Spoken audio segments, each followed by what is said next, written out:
had to kind of chuckle when Curtis, I think, first told me about the theme for today's today's talks, that it was at the intersection, because I feel like I've lived actually most of my life at this very strange intersection of things I promised that I would never do and places I swore I would never be. In fact, I've kind of tried to stop I just used it twice, but I've tried to stop using the word never, because it always seems to come back and bite me.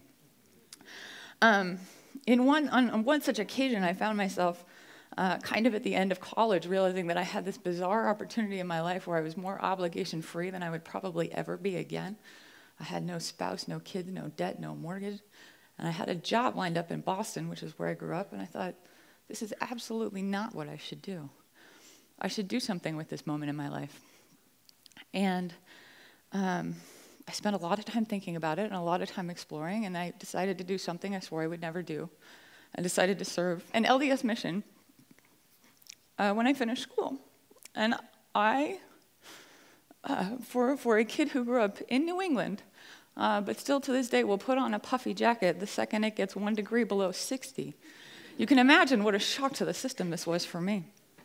And I got over there and I was feeling pretty good about life. I'd graduated from college and I'd learned a language or two in my life. And it turns out that I was not changing anybody's life. I thought this was going to be a great opportunity to give back and have some kind of impact on something somewhere. I didn't really know what I was looking for. But it turns out Mongolian's kind of a tricky language to learn, and after 10 weeks of intensive language training, a lot of you know what this is like. I got over there and I was still really confused about the word for thank you and goodbye, and it wasn't working. And one day I had a trainer that was with me, as these things go, and we went to go help someone. She was having a really hard time in her life. Something was going wrong. Couldn't tell you what it was because I couldn't understand what she was saying.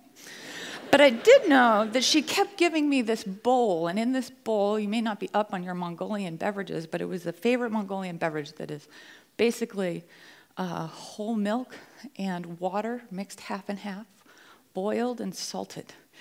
And to my American palate, that really didn't taste very good.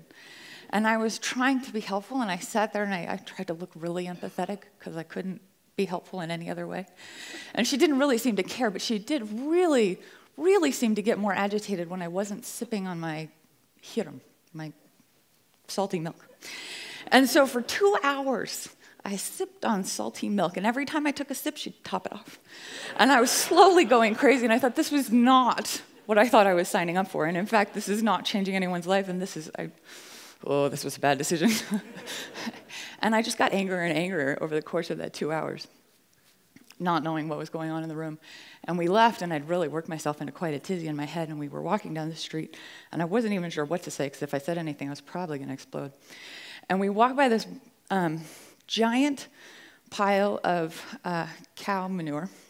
It was about 6 feet high, and it was dried cow pies that a family had collected because they were going to burn it for heat, which was fairly common in that area. And right on top of this pile of cow manure was an older woman.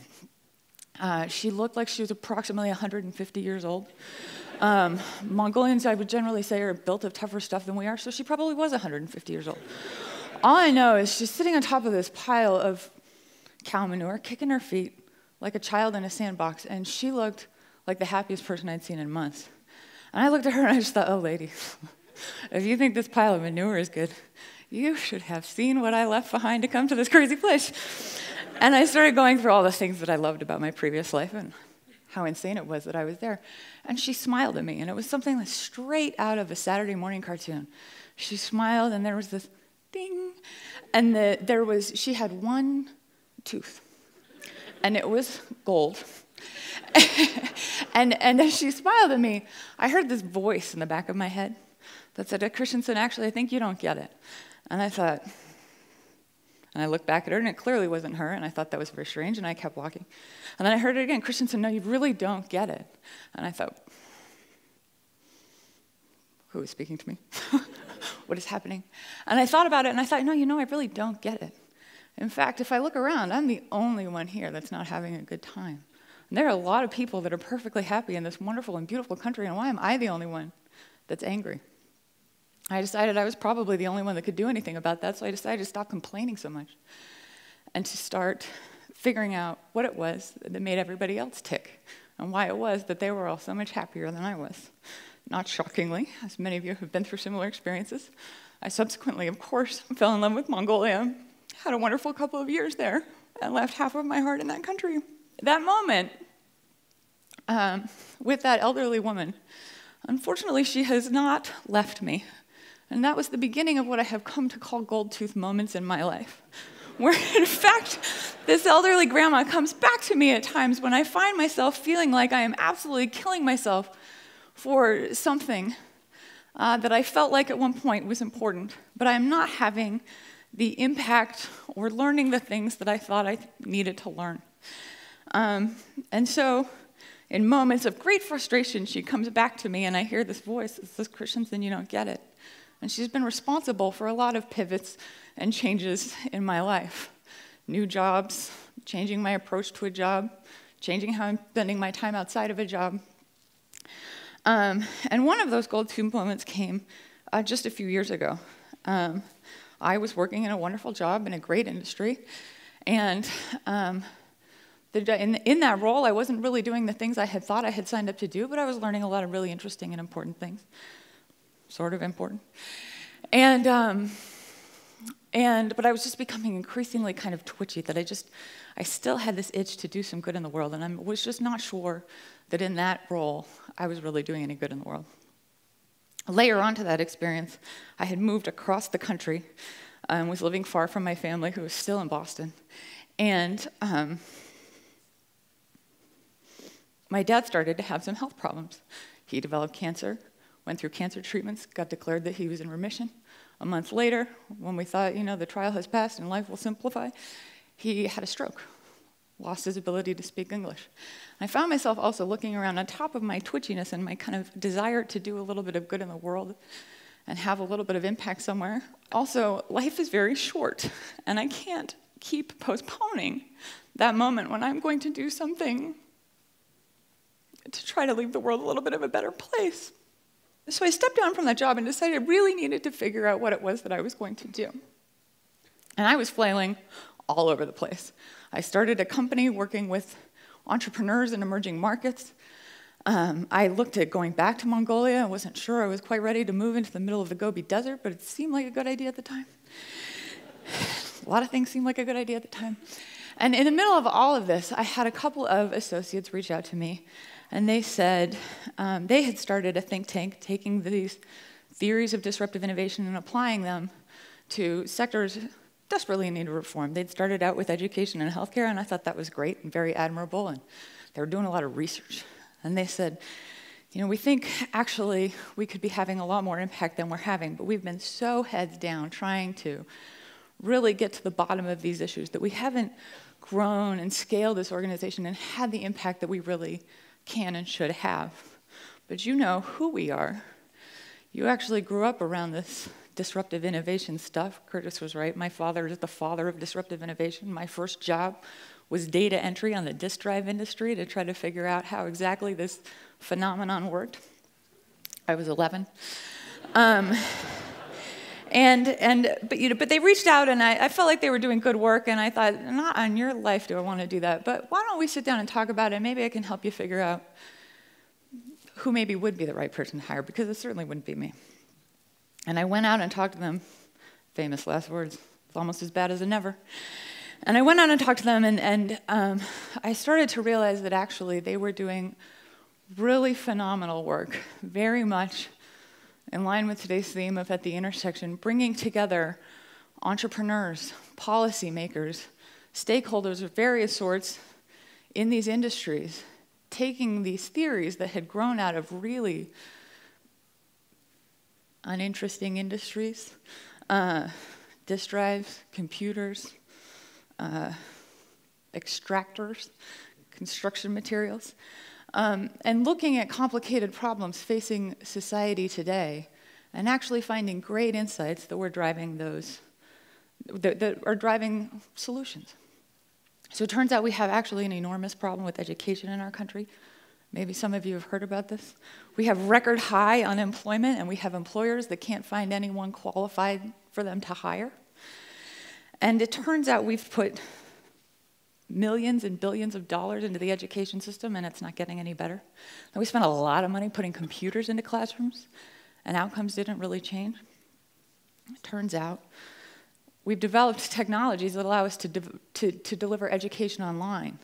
5 or 10 years ago, we were all kind of rolling our eyes at online universities saying, and if you got it online, does it really count? Turns out, you can deploy these technologies in disruptive circumstances and actually transform the way that we're able to deliver education in the world today. In a K-12 system where teachers are increasingly unable to cater to the needs of dozens of students in their classrooms, online deployment of content is allowing those teachers to customize how they're delivering their education. Students are able to do more project-based learning. Someone was talking about that earlier up here today. In the higher ed space, working adults who can't come to a campus like this to take classes can actually take classes online and obtain skills and degrees that allow them to provide for themselves and their families in ways that they never thought that they could before. Internationally, there are over 70 million children who don't have access to an elementary school education, and over 200 million students out there who don't have access to a high school education. But now, with the technology that we have to deploy classes and education online, we can actually begin to teach all of these students, not by building a school and sending the teachers to them, but by enabling them to actually obtain an education. Similarly, in healthcare, our healthcare costs are spiraling out of control. If you look at the last 35 years of our country, our spending on goods and services has increased at a rate of 7.2%. Our spending on healthcare has increased at a rate of 9.8% increasingly. We're not able to pay for the healthcare that we need. If you made every town and city in our country make a balance sheet of the obligations that they have to pay for retired employees' healthcare, most of the towns and cities in our country would be bankrupt. Using disruptive innovations, we're beginning to find business models where we're actually making healthcare more affordable and more accessible in our country. You see the emergence of things like retail clinics where you can see a nurse practitioner in your local drugstore, and specialty surgical centers where routine surgeries are done more quickly, efficiently, and with faster recovery times than in a general hospital, popping up all over the place. And little by little, we're seeing these disruptive innovations change the world. It's been a funny experience to go from just kind of looking at this and saying, well, that's really great research that they're doing, to actually begin to engage in bringing together all of these people, stakeholders, policymakers, students, entrepreneurs, and put on these lenses of disruptive innovation and look back at these problems that we've said are too hard to solve and be able to see exciting and innovative and new solutions to some of these problems and then be part of beginning to deploy them. As we've begun to tackle healthcare and education, we've also seen that there's really interesting applications also at the intersections of these theories and big problems: our economy, job growth in our country, foreign policy, energy, disruptive innovations, and a wonderful team of people that I have the great honor of working with are little by little slowly changing the world. And it's a great honor to be a part of it. Thank you.